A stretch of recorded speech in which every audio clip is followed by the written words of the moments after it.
Welcome to another edition of Expanding Mind. I'm your host, Erik Davis, continuing the conversations about the cultures of consciousness. And this week, there's certainly a major culture out there getting ready as we speak, packing up the gear, buying the lip gloss, the condoms, the bottles of water, the sparkles, the eyeliner, the furry coats, and the nefarious, unmentionable compounds. Yes, it is August, and that means it is Burning Man time. And today, I'm very happy. We have Steve Jones on the show, a.k.a. Scribe, a long-time journalist, newspaper reporter in California, now editor of the Bay Guardian, and the author of a great book from a couple of years ago, The Tribes of Burning Man. And so we'll be talking about that particular scene. There's so much to say about this event as it increasingly makes a mark on the wider world and develops its own multiple streams of culture, behavior, expectation, lifestyle, music, fashion, all of which have been leaking out more or less intensively over the last, 5 years, noticeably, as the event continues to grow in size and sort of cultural recognition, no less than Grover Norquist is going to be making it this year, so you know it's happening, and perhaps that's a controversy we can chat about, or there are others. And I know Steve's been working on a Burning Man piece recently, presumably for The Guardian, and we can talk about that, so I look forward to that very much. I do want to recommend his book, and in some ways the idea of books about Burning Man is kind of anathema, but then in some ways that's also a bit of the problem with Burning Man, but maybe we'll get to that. But Steve's book is probably my favorite. I mean, there's a couple of really good things out there, but what I like about his book, which is subtitled How an Experimental City in the Desert is Shaping the New American Counterculture, is that while he tells lots of some background to the event, he really picks it up where he's most involved in the sort of 2000s, around 2004 forward, showing how the event is changing his own personal relations. But he's also a great reporter, so he's able to go out and represent and give voice to all these different currents of scenes. And he makes the point that Burning Man is not a culture, a counterculture even. It is a sort of matrix or a city, really, where all these different varieties of subcultures can find and make themselves. And so you really have to take kind of a broader view rather than just talking about Burning Man as if it's one kind of thing. Really, what has it been used for? What things have come out of it? What are the different zones that have been established? How are those changing, et cetera, et cetera? So I look forward to this conversation very much. Before we get to that, bring on our co-host here on Expanding Mind, Maja Daou. Good morning, Maja. How are you doing? I'm doing good, Erik. Thanks. Yeah, it's a bright and sunny day. I'm also down here in Los Angeles, where you abide, and it's a toasty day. It's hot. But it's not going to be as hot as it is in Burning Man. I was going to go to Burning Man this year, and then a variety of things, including my own laziness and unwillingness to take on too much stress without a good payback, prevented me from doing so. So I'm actually kind of relaxed right now as I enjoy the sun. I'm going, I don't have to face that fierce, monstrous sun for a week, which is, I guess, maybe a little bit of a too lazy an admission. I'm supposed to be a razzle-dazzle countercultural figure here, and I'm sorry. Well, I tend to err on the grandma side myself as well. It's really disappointing, I think, for people that think my life is scandalous or party style. So I'm right there with you. Well, we were saying maybe there's a whole new kind of theme going here, which is being post-party. Right. It's true. I don't like to think that I'm post-party, but in some ways I'm kind of post-party. And not that Burning Man is just a party, but it's partly a party. I'm good at a party for like an hour, and that's about it. Right, but you do have something to say about the whole notion of gathering in a yearly way to go to an ecstatic revelry that requires a great deal of work and sacrifice to get there. I mean, this is a very, very old trope in human culture. What does that make you think of? It's a pilgrimage. I mean, I would see, if you kind of back up from any theme or interpretation of purpose, it on a large scale is a bunch of people having a pilgrimage to an ideal or an experience, much like in so many of the ancient cultures, and especially esoteric and occult cultures, right? That whole idea of the ordeal to even get to the place, which were usually on a mountain, in a desert, right, in caves. They were usually at locations similar to that. In almost every religious pilgrimage, going to the desert is a big thing. Yeah, it's interesting too, and you also have to. What it reminds you as well when you think about these older rituals is that whatever you might say about the event in general, about the people who put it on, about how it's organized, that you really can't talk about it unless you look at what happens to individual people as they go there and they experience their own transformation. So sometimes it's easy to look at an event from the outside and be like, it's kind of a cult, it's kind of lame, it's a big da-da-da. But you got to acknowledge that there are thousands of people who are going out there for whom it's incredibly important thing in their lives and their personal growth and their own experiences. So it's always hard to generalize when you have that inside sort of transformative dimension going on.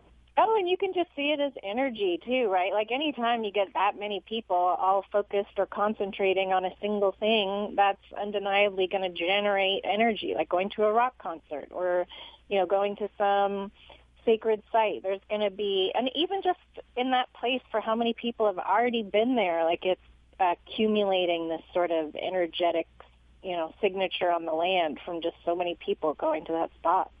Absolutely, absolutely. Well, with that in mind, let's bring on Steve Jones, a.k.a. Scribe, speaking to us from the offices of the Bay Guardian. Steve, welcome to the show. Thanks for having me, Eric. I appreciate that. Yeah, so listen, good to meet you. I want to talk about Burning Man and stuff, but first I want to get a little bit more about you. I mean, I've been following your careers as long as I've been in the Bay Area. I've been reading your stuff, and you've been working at newspaper journalism, alternative journalism for a long time, city editor of the Bay Guardian for a decade. I'm kind of curious about how, coming from that politically engaged,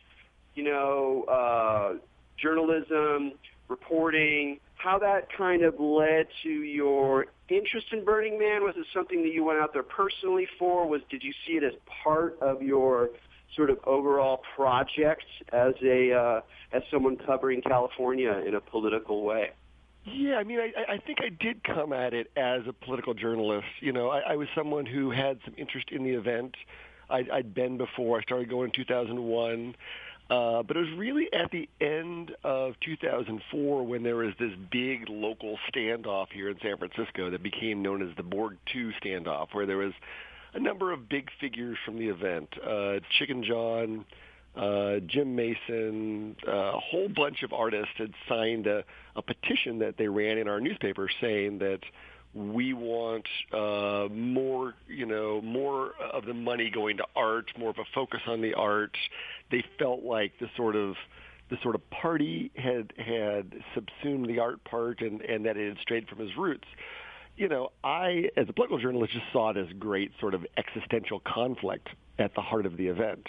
And I think the context was important too, because that was 2004. It was right after President Bush was reelected. So we were in this sort of political dark ages as a country.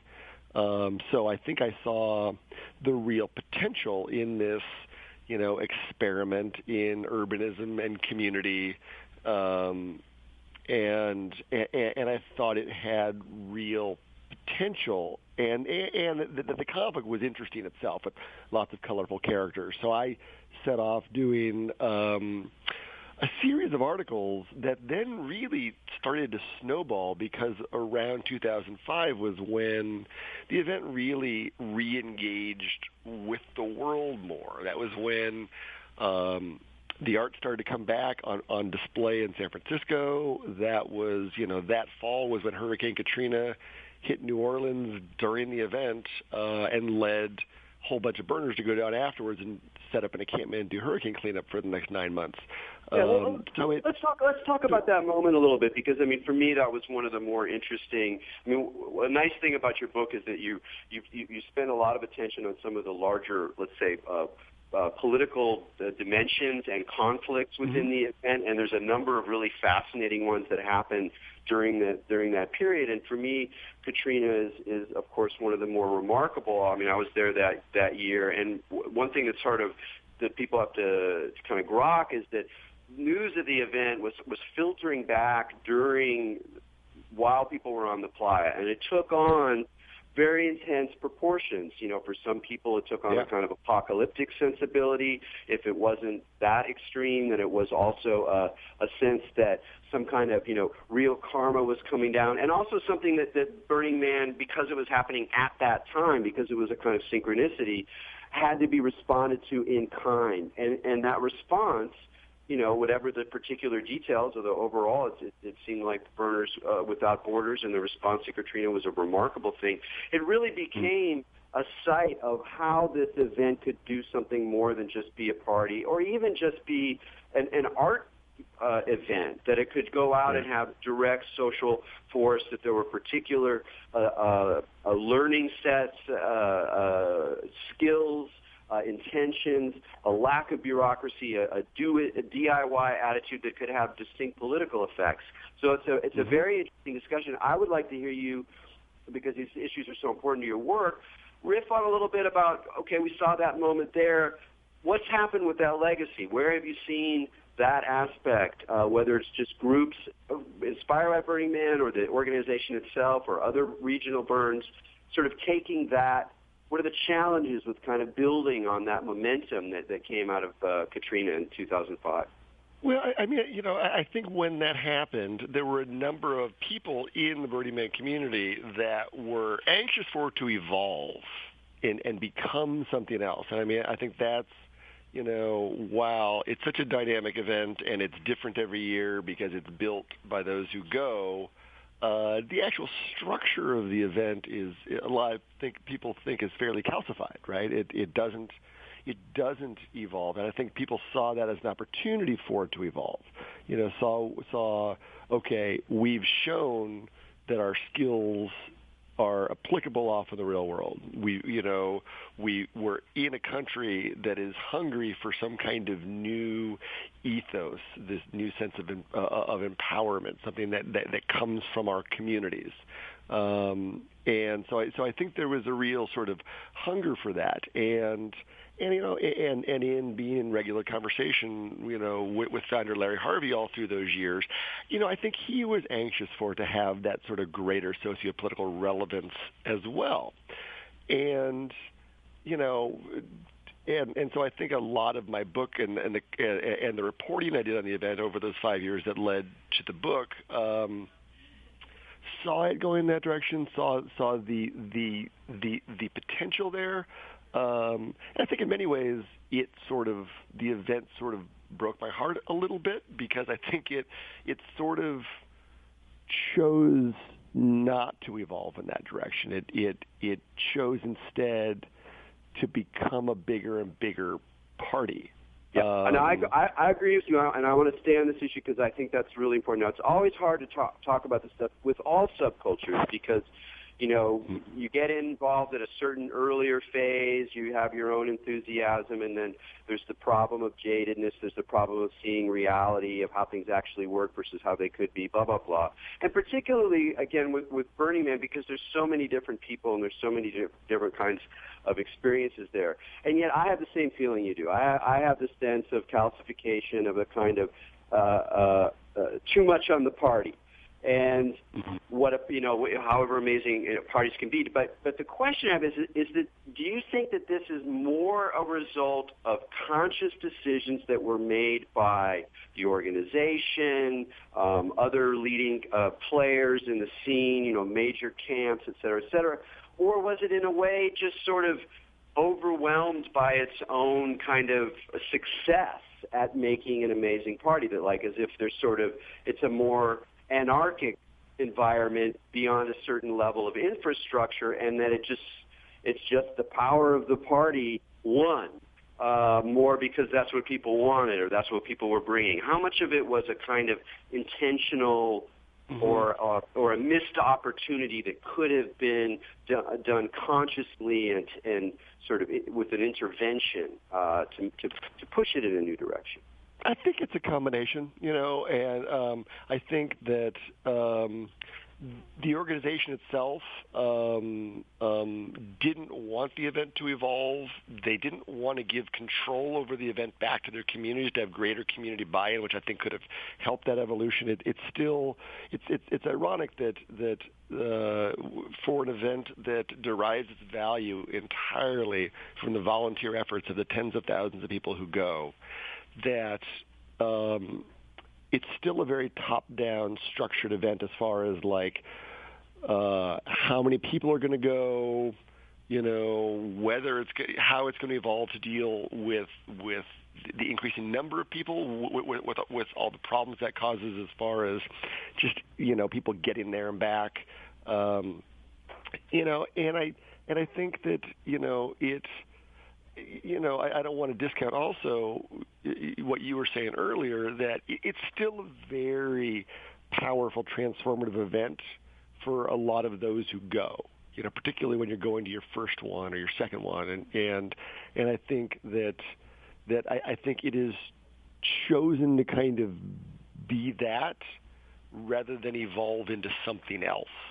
And that's probably a legitimate choice. I mean, I, as someone who think that the values that it espouses are important, and I think it should try to live up to those values and project those values. After a while, it seems as if it's sort of almost deceptive, not living up to its values. For example, decommodification, like we're not going to commodify this. We're not going to monetize it. This is an experience that is going to be free of money. And that's like great. It's one of the most powerful things about going to Burning Man is being on vacation for a week and not spending any money. You spend a lot of money preparing for it and going there. But yeah, so you decommodify, but then the brands itself have become so valuable. And the Burning Man organization has even created a special limited liability corporation that they called Decommodification LLC that owns all the brands and trademarks. So it's almost like farcical, right? Well, it's really funny. It's like it reminds me of Buddha, who's very much like just forget all this, and then all the Buddhists that just sell all these gold statues of Buddha. It's like that's what Burning Man is turning into. No, it is. It is. I mean, as a historian of religion guy who really is just fascinated with how religions happen, is that without saying, making any determination of whether or not it's a cult. I don't think it's a cult. It's too chaotic to be a cult. There's too many ways to be ironic and sarcastic and free within the structure for it to be a cult. But it does have a certain kind of a religious thing, and one of the ideas that you find a lot in the people talking about the development of religions is that there's an early period that's very intense. People are having powerful experiences. They're not found on the normal map. There's a lot of charisma, either around particular individuals, but also the event itself. The experience itself has a charisma that everybody participates in. And then over time, things congeal, and charisma, this is a kind of classic account, becomes routinized or bureaucratized, so that the bureaucracy, the structure, the institution, the repetition kind of takes on the management of the charisma, but of course in doing so, it changes it, and to some degree it commodifies it. It turns it into in a modern sense, you'd say it turns it into a brand. Of course, what they would say about this, the trademarks, is that if they don't do that, then of course all these other actors in the world can come and make their own move. So that in a way it also safeguards some concept about what this brand means against people who might try to use it for, even more crass and against the grain purposes. But in a way, that's part of it. I mean, it's just like the whole, it's a reflection of just the whole crazy scenario, and and one of the things this raises for me is that there is a kind of desire to crack, find a new crack in it, to sort of like have something not work, have something break down, have some kind of conflict that causes the system itself to have to, regenerate on some level, like pranking it on some major scale. And one of the, of course, events that you talk about that's very complicated, lots of elements, lots of moving parts, and one that raises a lot of feelings was, of course, the famous early burn by Addis. And you were covering that. You were talking to him. I was also sort of on the periphery of some of that stuff. I was there and the whole thing, and I was talking to people, and not as a journalist, but I mean, it was something that was really fascinating to me. And just to sort of remind people, again, it was Monday night, so, days before the official burn. There was a lunar eclipse, and so there was a very weird kind of like 1970s sci-fi paperback moon hanging in the sky, this kind of orange, weird, hallucinogenic orb. And then, and more people there on a Monday night than had ever been there for that reason, because everybody came early because they wanted to be there for the lunar eclipse. So very good point. Very good point. So there was a sense of something like an older pattern reasserting itself, an older reason to kind of gather. And then we're out in the outer playa and some driving around in a fire truck, which was actually kind of amusing given what happened. So we're on this like unlicensed fire truck, and then there's like, whoa, what's that in the distance? Wait, am I hallucinating? No, we're not hallucinating. And and we just took off towards this thing, and all these people came, and I just have to be honest, with whatever politics follow, whatever argumentation, whatever position people take. My experience at that moment was unadulterated glee and a sense of fresh, naive, idiot, innocent exuberance that reminded me of being on the playa in the 90s, and it was like, oh my God, it's that old school feel where like actual chaos has erupted onto the scene and we don't know what's going to happen. And I realized that it's the meaning of that whole event is more than just my experience or that element of chaos. But I thought you in your coverage at the time and the way you talk about it in the book, you do a really good job at sort of showing that whole thing. So I'd love to hear you reflect a little bit about that.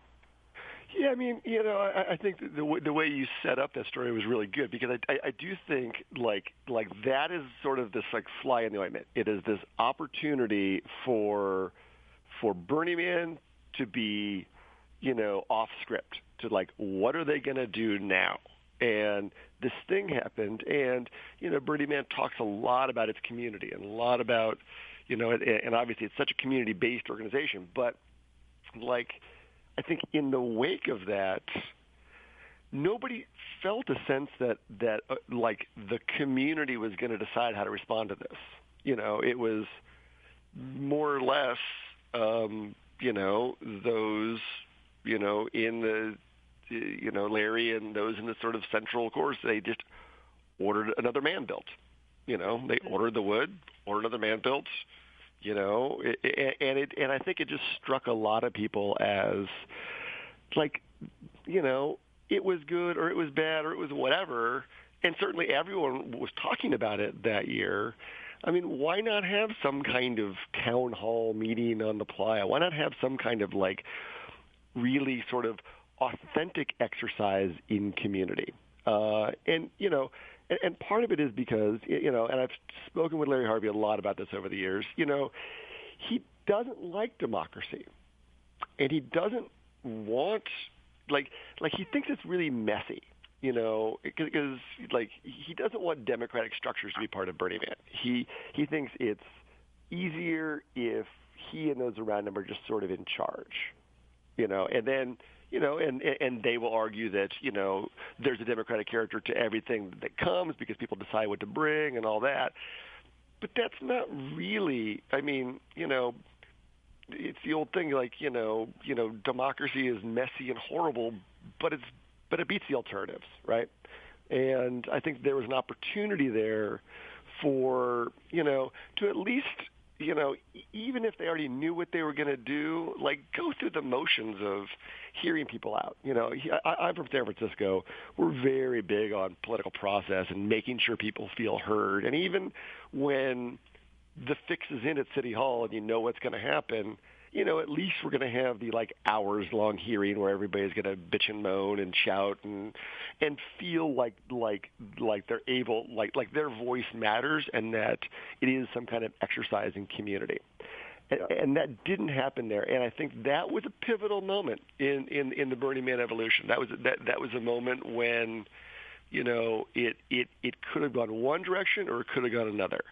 And it chose to sort of stay the course and just sort of pretend this didn't happen, treat it as a crime, talk about, oh my God, people's lives were endangered, as if, half the stuff that happens at Burning Man isn't dangerous to some people. I mean, people are hurt and killed there every year, right? Now, this was risky, yeah, but sort of in the ethos and pantheon of Burning Man risks, it was, not really, he wasn't really endangering people's lives. He probably didn't deserve a 4-year prison sentence, which is what he got.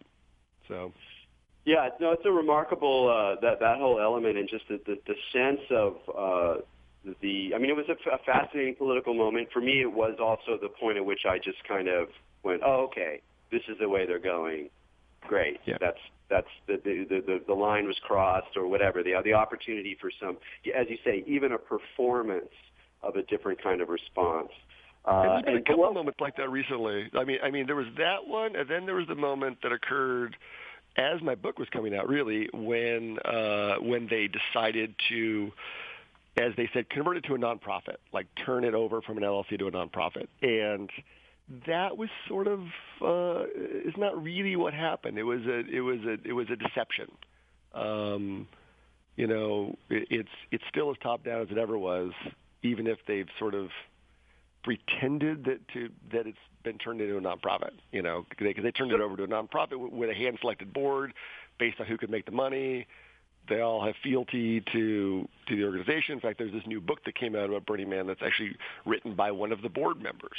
And last year there was a film that came out that the producer was one of the board members. So there's these sort of hagiographic,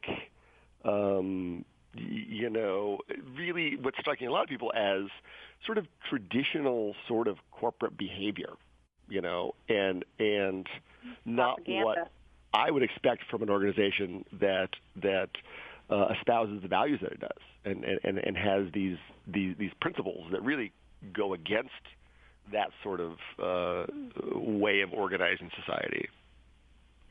Yeah, I think that's a really great point, and there's some other stuff. I want to talk a little bit more about that, the politics of the event in general, but we're going to take a break right now.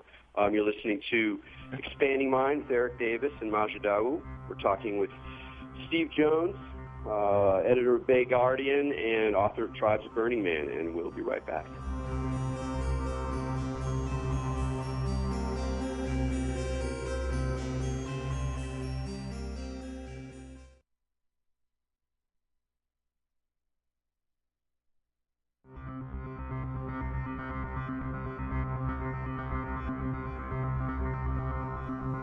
Welcome back to Expanding Minds on the Progressive Radio Network.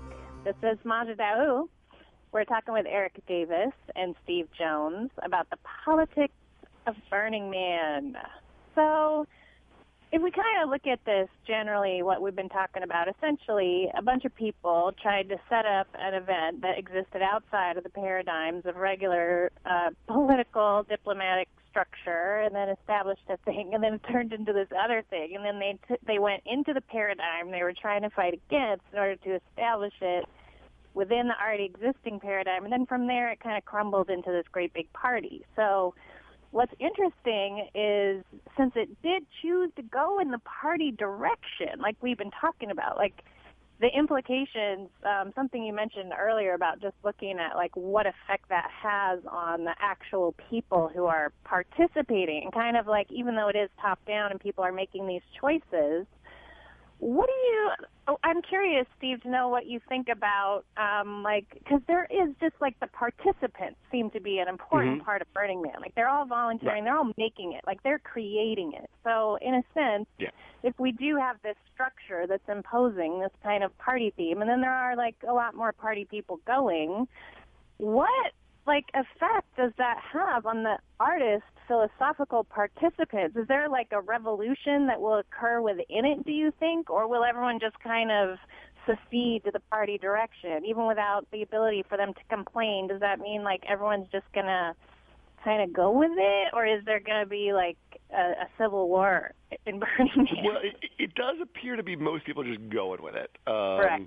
You know, there are some little dissident factions that have built it, but like you say, like most people who go don't know who the hell Larry Harvey is. They have no idea how the event is run. They don't really care. You know, their immediate experience is with their communities back where they live, who they decide to go to the event with. You know, and they've heard about the event. They got friends talk about it.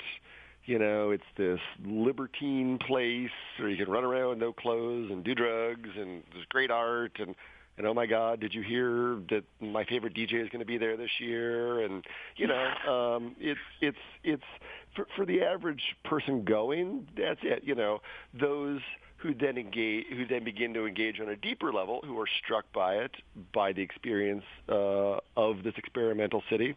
You know, even they will get involved and start volunteering, but they'll be in their little area, you know, and dealing with, you know, like maybe they want to work gate, so they'll be dealing with gate volunteers, and most people really, like, as long as it happens every year, they don't really care about the structure of how it's being run. I mean, you know, I'm a political journalist. I care more about these things. I'm from San Francisco. That sort of corporate accountability and process is important to me. Hypocrisy bugs me. You know, if you're going to state certain values, you know, I want you to live according to those values.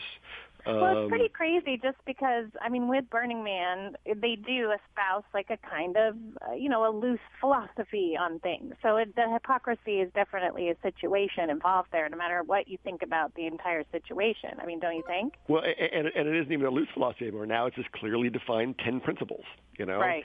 And they, you know, in the last few years, they've begun to sort of assert those more. You know, they're like getting kind of propaganda, like George Orwell on the front of the visitor guide. Right, it's getting kind of propaganda style, like George Orwell-y, where it's like they're telling everybody what to do, but then doing totally opposite things.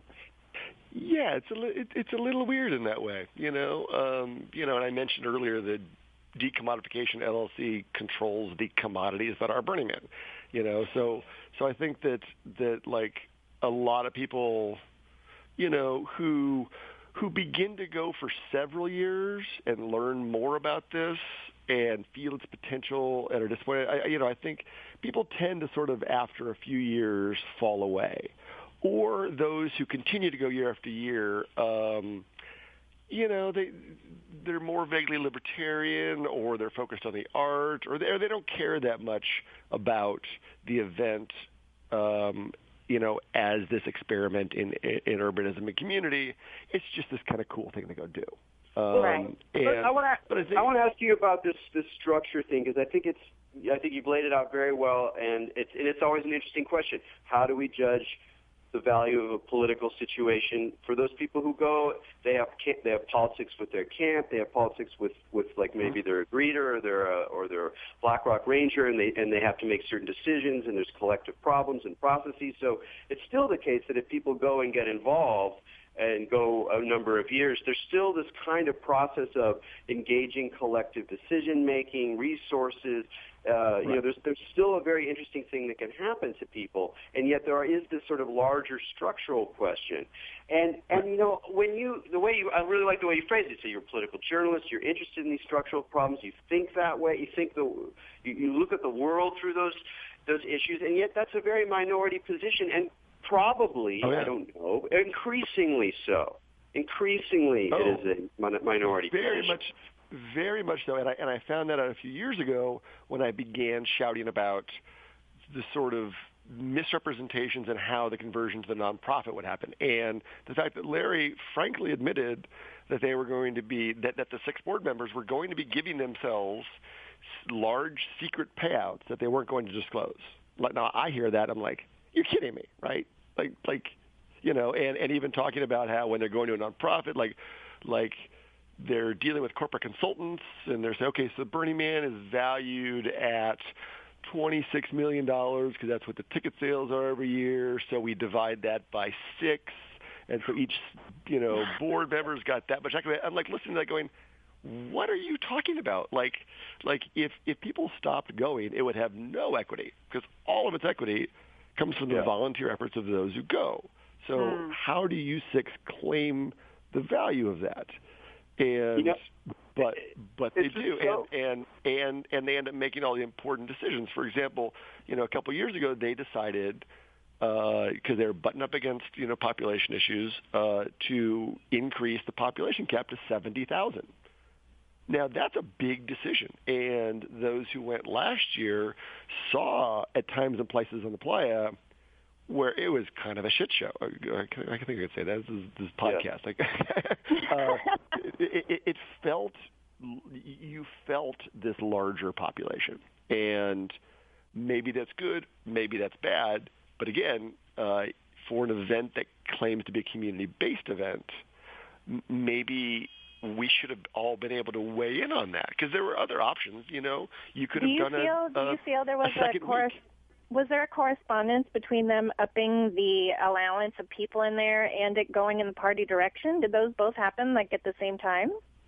Yeah. I mean, those happened at the same time, and there's a number of things that went into that it's become much easier to just go to Burning Man because there's these plug and play camps that the organization has encouraged. That is basically old burners have now made a business of creating a camp for wealthy people who want to just come and show up and have the RVs there for them, have their bike all decorated for them,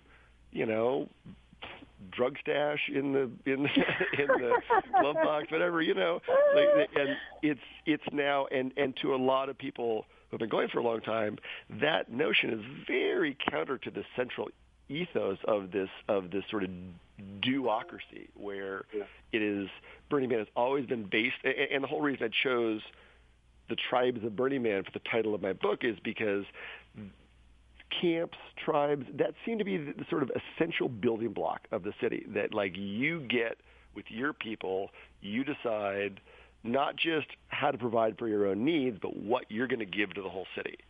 And that, replicated over and over and over, is what Black Rock City is, right? So it's like the city itself is a very bottom-up community, but it's on this canvas within this structure and heading in a direction that they have no buy-in on. They have no say over, where it goes, and even the discussion of what to do with the value of the event denied, people that have been going for decades. And then even once they changed the nonprofit, like they could have created a board that was representative of the various groups and factions of Burning Man. You have a representative of the sound camps, have a representative of the big art projects, have a representative for the volunteer organizations, maybe regional representatives. You could have done a lot of things to have, a board that would have, that would be a representative body of the larger Burning Man community. It chose not to be that. It chose people for their fundraising ability, and for their fealty to the leaders. So one thing you brought up that I think is also really important to emphasize, and that it might even be a little harder to figure out the meaning of it, but I do think it is significant, is that along with the plug-and-play camp, I mean, you mentioned, so you if you have money, you can just, kind of buy your way into it. But that is a little bit, it's deeper than that in the sense that Burning Man over the last, let's say 5 years plus, has become a major destination for the elite, for serious elite, for serious money, for serious beautiful people, for the models, for the wayward sons of the 1%. I mean, and daughters. It's a very interesting warp, and it's something that I think that's happening in a way across a lot of different fields that we would associate with, let's call it, the counterculture or countercultures. It's in ayahuasca. It's in yoga. There's this weird sense that it's eyes wide shut. that like major money is getting freaky now, and that part of what you see in Burning Man is this weird zone where these guys get to play. They get to play on some level on the same playing field with everybody else, but of course on another level, it totally changes it. It totally distorts it, especially from the perspective of a lot of the salt of the earth burners who've been going for a long time. A lot of them don't go anymore, but who came out of a very, very different socioeconomic perspective, almost polar opposite, except for the racial profile. And it's a really weird thing. It goes beyond Burning Man. So does this resonate with some of your perspective? For sure. You mentioned earlier that Grover Norquist is going this year. This conservative firebrand who was actually invited personally by Larry Harvey to come. And when he announced he was going, he did it in a tweet saying, yes, I'm going to Burning Man this year, checking that off of my bucket list. And the notion that Burning Man has become sort of one more bucket list thing to do, like going to Machu Picchu or, going to visit India or whatever it is, there's these things that particularly those who have money and who sort of want to have led full lives and, buy a little enlightenment, it's become this sort of thing to do. And rather than insisting on this sort of we need you to participate because the whole experiment is based on everyone participating and offering something, they've instead chose to go for bigger numbers, make it more accessible to more people, which isn't necessarily the wrong decision, but it's a decision that in an organization that claims to be something else and to be very community-based should have had broader buy-in or broader discussion for that kind of Well, and that's where it gets super 1984 to me, is because it was, if I'm not mistaken, Burning Man was really set up around autonomy and self-authority and like the individual. And like you said, Eric, and also you, Stephen, is that, when people would go, it was about like DIY or make your step, make your bike. And then it's so weird that now these camps where rich people go and pay are set up by the people that came and like did it themselves, and now they're like doing it for other people. It's like a weird guru relationship or something where like it's like I am here because I did this myself, and now I'll do it for you, so you don't do it, but you just do what I do or did. Right, and it changes the character of the event. Where if you can do that, then Burning Man as party becomes stronger, and then it just becomes this sort of exercise in hedonism more than something that seemed to have more power and potential. Well, it's funny, and I can relate it to comics. I was a big zinester, and, Comic-Con, you could argue and watch go the same way as Burning Man. Originally, the comic convention, of course, was set up by a bunch of nerds that were just nerds that made comics. And then they were like, oh, my God, a bunch of people are here. So it got taken over by corporations and all these movies that had nothing to do with comics. And then it turned into a big party and people selling stuff. So it was a little similar, where these little groups of people who have some kind of thing they're going to try to get together, somehow when the word gets, I don't know what is, it's like some like Lord of the Flies degeneration where it reaches that capacity for these things that are cool. And it's based. I mean, that concept is based on this word that isn't even a word, because every time I write it in my stories, my spell checker doesn't like it. Commodification, right? And Burning Man's been talking about commodification from the beginning. That was always what it was supposed to be about. Is we're not going to commodify the culture. We're not going to make it so you're buying an experience. You're going to come create the experience with those around you. That's always been very central to its ethos. It's always been very central to its rhetoric. But now you can look at that, and it seems kind of silly because it really is. They have not just sort of commodified their own culture in order to grow the event to a larger audience and make it more mainstream, but they, are still, sounding as if that's what it's about. So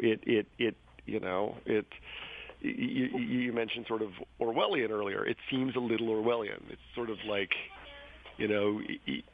like they're saying it, but it's sort of like the war is peace, freedom is slavery thing a little bit.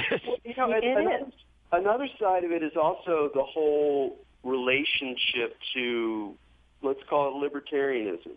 That from the beginning, this was not an act of progressive left-wing politics. It was a space of much less organization. So a lot of the folks involved early on were much more anarchistic, with even sort of quote-unquote conservative libertarian leanings, not in the sense of being socially conservative, but in relationship to ideas of the state, et cetera, et cetera. And there's always been that element in the counterculture that I think we don't really know what to deal with. We don't really have a good model for it. Even going back to the 60s, you think about the left-wing student movements, the SDS, and then you had these hippies that were sort of unorganized, but they had their own sort of political community ideas.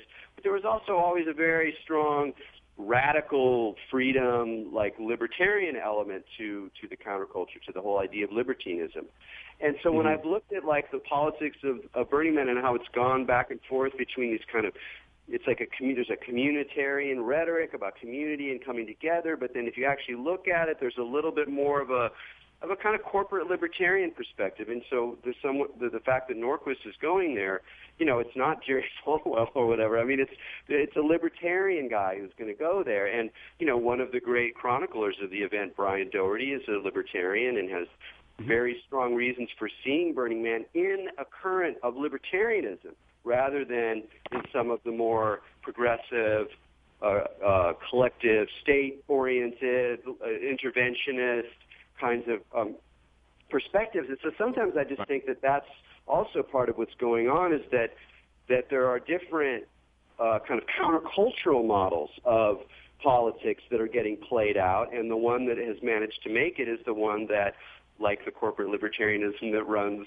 the internet and the ecology of Facebook and the ecology of Google. It's the idea of setting up a structure within which people are allowed to go and play and produce value, essentially for free, and have a good time, and trust that the structure is being taken care of, and not having it be messed up with too much democratic squabbling and arguing about structural issues. No, just stay and enjoy and build it up within your little space, and everything's going to work out. I mean, it's kind of a weird similarity there, isn't there? Yeah, it is, and I like Brian, and I think Brian's this Burning Man book was excellent, and he does come from a libertarian perspective. He does focus on that side, and there is a way of looking at the event. So I've got a quote here from Norquist when he told the National Journal about going to Burning Man. I just love this quote. There's no government that organizes this. That's what happens when nobody tells you what to do. You just figure it out. So Burning Man is a refutation of the argument that the state has a place in nature. Okay. This is an event that is held on public lands, accessed by public roads and infrastructure. There's a lot that goes into this to make an event of 70,000 people. This isn't some kind of spontaneous happening. This is, part of what the Burning Man organization has done well is work with government. They've always known that, they're doing this on public lands. They need, to have public sector support to make this happen. So Norquist, had this idea that this is just this sort of spontaneous, anarchic, libertarian ideal is kind of silly. Even though I think you're right, Erik, that sort of duality to the event has always existed. That it's both sort of communitarian and libertine. Yeah. So and I don't know how you rectify that, but I think what Burning Man has always done is sort of do the event for what it is and try to not define it too much. Even the 10 principles it cites are really fairly vague and open to lots of different interpretations. Yeah. Well, I mean, that's fair. We've got just about 5 minutes here, and we haven't talked too much about the effect of the event sort of in the world beyond the event. And obviously we could talk about bands and the transformation of festival culture and the increasing presence of art and kind of spectacular altered states, the rise of psychedelia or re-rise of psychedelia. There's a lot of things to talk about it. But I'm curious from you, when you look at the effects the event is happening outside, whether it's culture or politics or rhetoric or whatever, what do you see that's the most interesting, the most exciting for you, the one that you'd like to see more of, or just even the one that interests you the most? Well, I think it fills a void. I think right now, particularly for a lot of the young people, they don't believe in the state. They don't believe in corporations. They don't go to church anymore. There is no sort of public institutions that they can be a part of, that feel authentic, that feel like vehicles for them to sort of discover their higher and better self and the role they're going to play in society. So I think for a lot of people, Burning Man is that, both what they do off in the desert for the week and then what it makes them want to do back in their communities with, finding forms of creative expression, finding new forms of community. I think that even though I like I said, Burning Man broke my heart a little bit in I think straying from its potential and becoming a little calcified, I think that central thing that it's always been, it still is, which is sort of this blank canvas on what you can project. Your own sort of higher vision of yourself and your community. I agree with you, and that's why I always, whenever I talk about Burning Man, I always preface it with a whole long thing about you always have to remember its transformative effects on individuals, particularly people who are young. It's almost like a rite of passage. And I'm trying to remember that right now because, I'm working on a piece for The Guardian. It's going to be our cover story for next week about basically Burning Man jumping the shark. And I'm really, as I'm writing this, trying to kind of keep coming back to that idea. But no, but it still has value for the individual. It's still, there is still power in the experiment, even if it isn't what it could or should be. Hey, sounds like the internet to me, man. I mean, you can't talk about the internet now without some serious political problems and problems of group mind, of organ. I mean, there's a lot of really rotten stuff going on, and yet obviously it's at the same time this wonderful place of data and communication and conversation that we rely on. I mean, it's a different analogy, obviously, but there is something about the weirdness of our moment, politically, culturally, where the problem is absolutely intermeshed with the potential for hope and change. You know, it's like there's two sides of something are increasingly inextricable. I mean, maybe that's just me talking, but it's... Well, and I'll just add as a final note that a lot of these ideas, for those that are interested in history and that are geeks and nerds, are talked about in Thomas More's book of Utopias. A lot of these issues have been around a long time, so it's true. Fascinating. Interesting, yeah. Well, I think we're gonna finish it off there. So, Steve, thanks so much for joining us on Expanding Mind. And if anyone wants to read what I write about this, if you're in San Francisco, grab The Guardian. If you're not, go to sfbg.com and you can read what I have to say about this next Wednesday. Next Wednesday. Okay, I look forward to that piece very much, man. Thanks a lot for joining us. Thanks for having me. I appreciate that. All right. For me and Majid Ali out there, keep your minds open.